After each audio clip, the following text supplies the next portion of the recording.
E aí pessoas, bom, hoje eu finalmente venho falar sobre aquele kit X99 de baixo custo, mais especificamente da placa-mãe Atermeter D4, 16 GB de RAM DDR4 e um processador 2640 versão 3. Essa placa é aquela que tem o SATA laranjinha.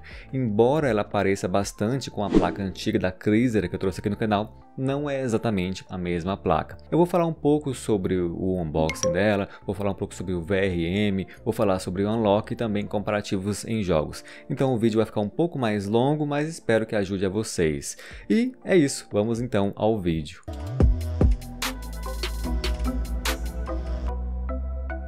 Eu comprei esse kit no dia 25/8 e chegou para mim no dia 9/9. Foi um total de R$ 780 e, felizmente, eu não fui taxado. O kit vem com 2 pentes de memória RAM Atermeter DDR4 SC, são memórias novas e são memórias apenas para servidor. Ainda tive a curiosidade de testá-las em um Ryzen, mas infelizmente não funciona. É informado nela 3200 MHz, mas lembre-se que geralmente nesses Xeons antigos só conseguimos 2133 MHz ou 1866 MHz. Além das memórias, temos o espelho, parafusos para a base, cabo SATA e a base para o cooler. Partindo para a placa agora. Ela tem 4 SATAs, mas apenas 2 são SATAs 3. Isso por conta até do chipset simples de desktop, que é o H81, e também para cortar custos.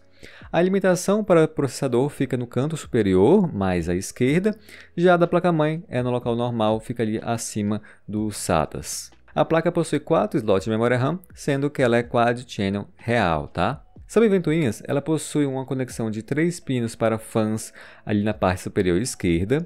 Também temos uma conexão para a ventoinha do processador, na parte central.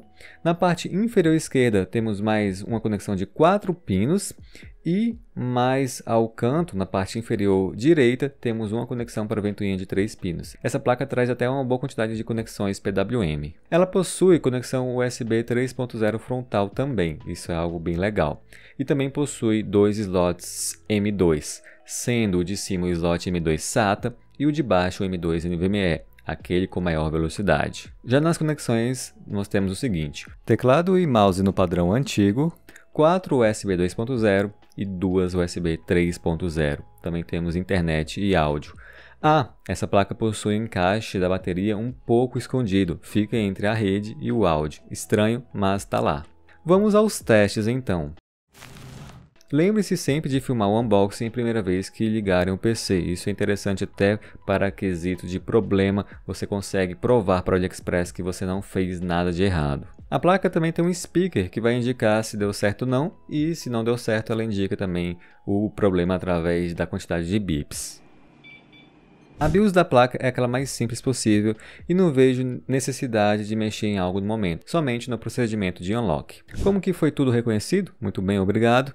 Temos nosso amigo aqui, o 2640 versão 3, ele é um processador de 8 núcleos, 16 threads, o clock máximo dele é 3.4 GHz, mas na média fica 2.8 GHz, porque somente um ou outro núcleo vai chegar a esses 3.4. Não ficam o 3.4 o tempo todo, a não ser que você faça unlock. A placa-mãe é reconhecida como Intel X99, como eu disse, tem um chipset H81, PCI Express 3.0 X16 e em relação às RAMs, foi reconhecido mesmo 16 GB de RAM em Dual Channel 1866 MHz L13. 1866 é o máximo desse processador, independente do que você fizer, vai ficar assim. Em testes no CPU-Z, eu consegui obter uma média de 3.100 pontos no multithread e 357 pontos no single thread. Notem ali a média de 2.8 GHz em stress. Isso aqui é porque não está com unlock. Isso aqui é o desempenho normal do processador sem nenhum hack. Deixando também para vocês os dados do AIDA aqui, que confirma que a rede é uma rede gigabit e também que a placa realmente suporta o Quad Channel, embora esteja em Dual Channel. Gente, vai ter aqui também um procedimento de unlock, mas antes disso eu queria esclarecer algumas coisas sobre o VRM dessa placa, pois gera muitas perguntas, muitas dúvidas. Eu consultei também alguns inscritos, o Linaldo, e o PCzito, que tem até canal no YouTube, eu vou deixar para vocês aqui na descrição.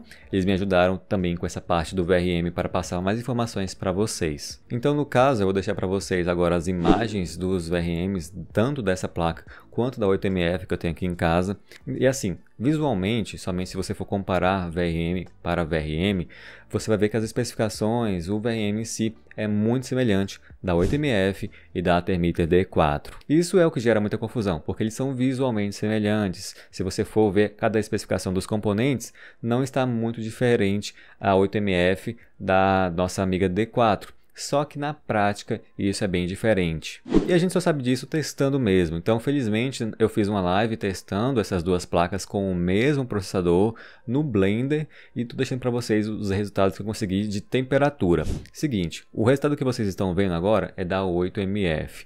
Ela em stress no Blender com 2640 versão 3, nas mesmas condições, 33 graus na minha casa na época, eu estava obtendo ali uma temperatura máxima de 69 e 70 graus no VRM. Foi o ponto ali onde eu achei que teve uma maior temperatura. Já mudando para a X99D4, sem unlock, lembrando disso, ela ficou com a temperatura mais ou menos de 81 graus. Já essa X99D4 com 2640 versão 3 e com unlock teve uma temperatura ali mais ou menos de 92 graus, o que é bem alto mesmo. Então, gente, como vocês puderam ver, existe uma grande diferença entre essas placas aí, né? Cerca de 10, 11 graus. Isso é porque não importa somente a questão das especificações dos componentes dos VRMs, e sim da qualidade de cada um deles. E até por isso que a marca Honanzy deve cobrar mais por suas placas, porque eles devem tirar componentes de maior qualidade, até componentes, quem sabe, japoneses, capacitores japoneses, por exemplo. Então, o que resta pra gente é pensar que existe sim qualidade diferente de componentes, qualidade diferente de produção, né, da placa. Também existe uma diferença no espaçamento desse VRM. O dissipador da Honanzy é maior do que o da D4. Isso indica também que existe mais espaço ali entre os componentes na 8MF do que na D4. E se tratando também sobre isso de dissipação, a dissipação da 8MF é melhor do que da D4. Além de tudo, a D4 ainda tem umas basezinhas por trás do dissipador de plástico, ou seja, se você estiver em alta temperatura, pode dar ruim também nisso. Qual é a moral da história aqui então?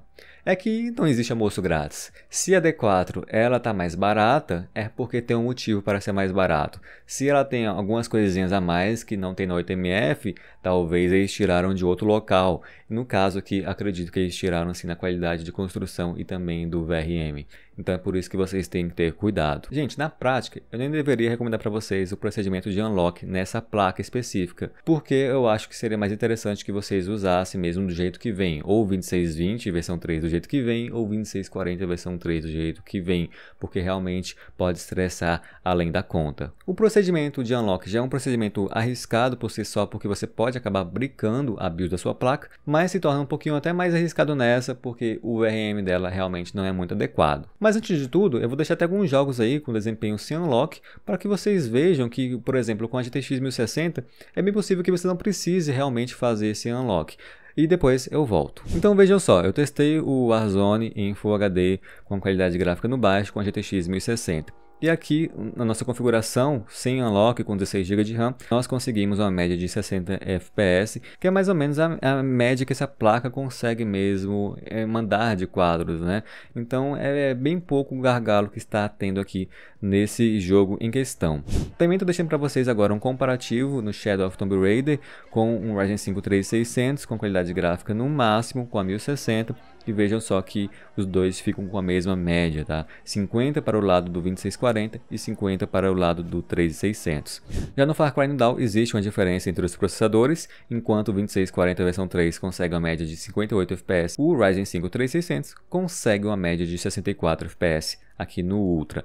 É pouca diferença, mas existe. A maior diferença vai ficar em jogos como são jogos ali que a gente tem uma grande quantidade de quadros e depende mais até do single thread de cada processador. Vejam aqui que o 2640 versão 3 faz a média de 330 FPS, já o 3600 faz a média de 414 FPS. É uma boa diferença realmente no CSGO, mas é uma diferença bem menor em jogos de campanha, em jogos mais pesados. Então, mesmo com o 2640 versão 3 sem unlock, a gente já tem um bom desempenho, fica uma boa configuração, mesmo com placas de nível GTX 1060, GTX 970 e afins. Agora eu vou deixar o procedimento de unlock E aí vocês já sabem do que eu estava falando lá no começo do vídeo. Fiquem atentos a tudo e depois eu volto no final para colocar alguns pontos a mais.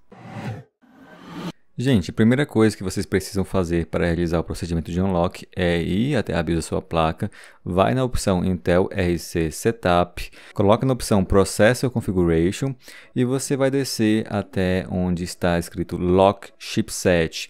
Provavelmente vai estar Enable, então você precisa colocar em Disable, você desabilita o Lock Chipset. Isso aqui é uma opção para destravar o chipset da placa-mãe para qualquer alteração. Aí você precisa somente salvar e sair.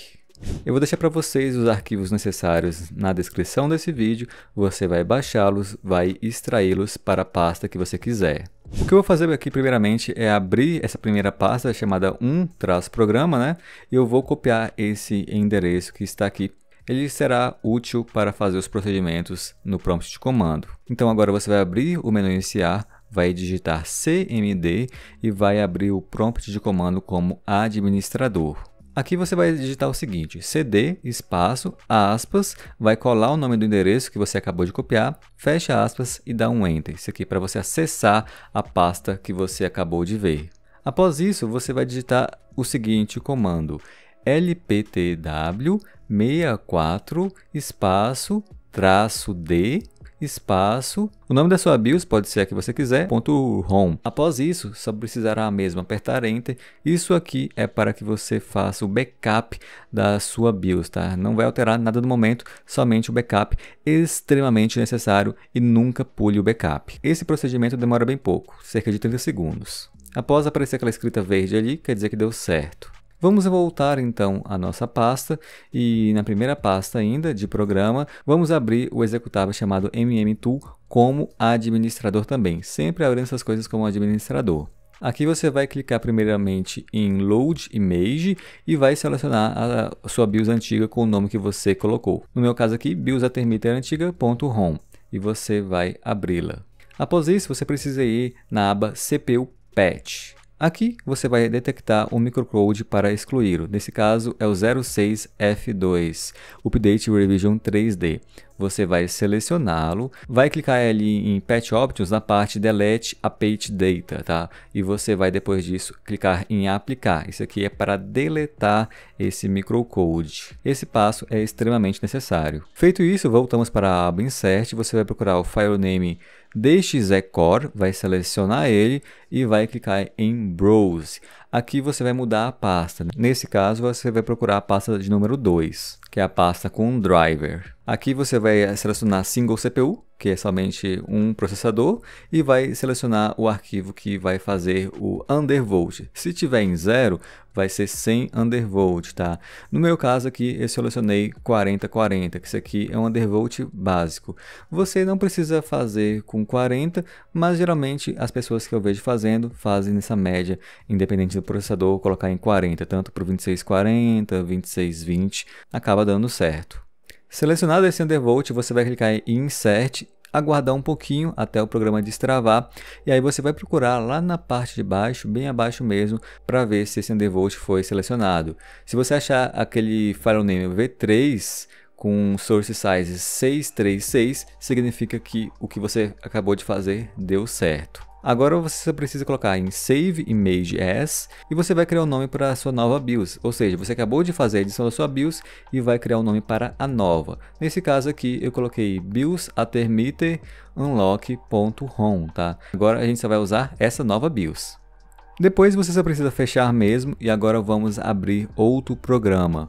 O nome dele é o Amib. Você também vai executá-lo como administrador. Após isso você vai clicar em File, Open e vai selecionar a sua BIOS nova, a que você acabou de editar. Depois disso, você só precisa ir navegando pelos endereços. Então, abra ali o Common Half Code, depois vai na pasta Intel RC Setup, procure lá embaixo Advanced Power Management, e aí procure o CPU C-State Control. Aqui a gente vai alterar uma coisa bem básica. Você vai procurar o CPU C3 Report e o CPU C6 Report.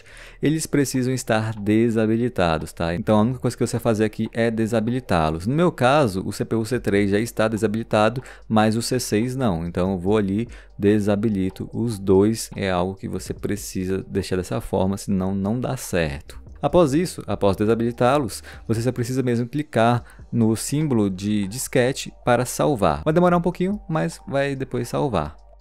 Agora, finalmente, vamos inserir o arquivo da BIOS na nossa placa-mãe. Essa aqui é a parte mais complicada, tá? Essa aqui é onde pode acontecer algum problema. Para isso, você volta ao prompt de comando, volta à sua pasta, através daquele comando cd, espaço e o nome do endereço da pasta.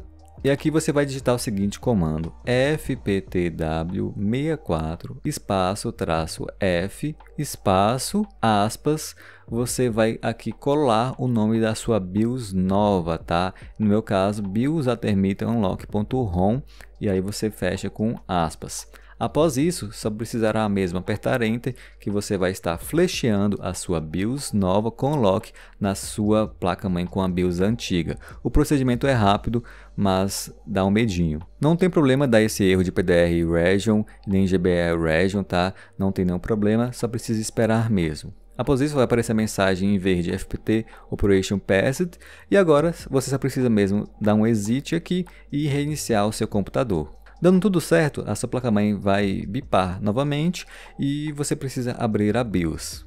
Aqui você vai fazer o seguinte, vai colocar em Restore User Defaults, depois você vai também ir na aba Boot e você precisa desativar o Quiet Boot, tá? Se estiver ativo o Quiet Boot, você desabilita, e se estiver ativo também o Fast Boot, você desabilita também. No meu caso, só estava ativo o Quiet Boot, então desabilite isso. Aí depois disso, você vai colocar em Save Changes and Exit, e provavelmente o procedimento terá dado certo.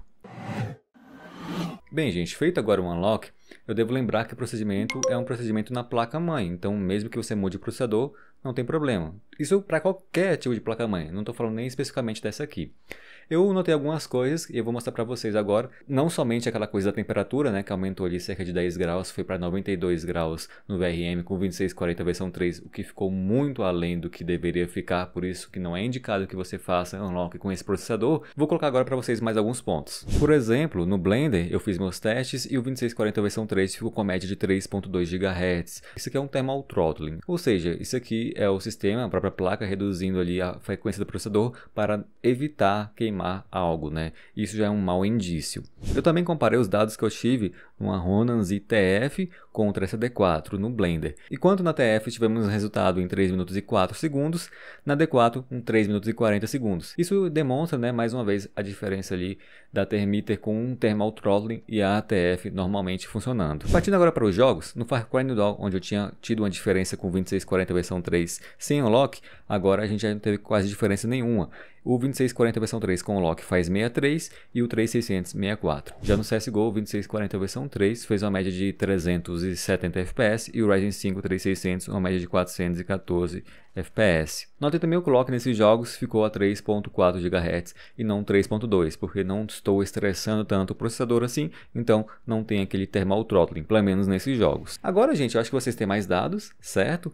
E se você for parar para ver a diferença unlock e sem unlock, e isso no CSGO, onde a gente teve muita diferença, vai ser a diferença máxima que eu acredito que vamos obter em jogos, é essa do CSGO de 13%. De outros jogos vamos ter bem menos diferença, se é que vamos ter diferença. Portanto, gente, esse foi o vídeo da Thermiter D4, uma placa ok, que hoje está com preço bem interessante, mas existem outras alternativas que estão bem parecidas em preço e eu acho que são melhores opções. Por exemplo, a nova placa-mãe da Chrysler, e também temos a RS9, a 8MF, que reduziu muito o preço. E para quem quiser pagar um pouco mais e colocar um processador um pouco melhor, temos a Ronin ZB-D4, que está saindo uns R$1.000 com kit com 2620 versão 3. Essas eu acho que são melhores opções do que a Thermiter D4. Agora, se você já comprou essa placa-mãe e pretende fazer o procedimento de unlock, seria mais recomendado no máximo com 2620 versão 3. Como vocês perceberam, com 2640 já pode dar problema. É claro que em jogos não vai ser tão problemático assim, mas a gente não sabe até quando, né? Tenho certeza que vocês vão ver em comentários desse vídeo aqui, de outros vídeos e também do AliExpress, pessoas que estão usando com processadores até superiores e não estão tendo problema no momento, mas a gente nunca sabe até quando, né? Então, o máximo que eu posso recomendar aqui é o 2620 versão 3 com unlock ou o 2640 versão 3 sem unlock. Mais do que isso, desejo boa sorte a você. Tente colocar alguma ventoinha ali para dar um melhor fluxo de ar nessa região do VRM. Talvez até, quem sabe, usar um cooler com 2 ventoinhas no estilo push and pull para também melhorar ainda mais essa temperatura. E torço para você que dê certo, né? Infelizmente, eu não posso recomendar aqui para essa placa especificamente. Gente, por hoje é só. Vou deixando para vocês mais vídeos aqui interessantes de coisas sobre Xeon. E por enquanto é só, tá? Espero que vocês tenham gostado do vídeo. A gente se vê na próxima. Valeu, falou e tchau!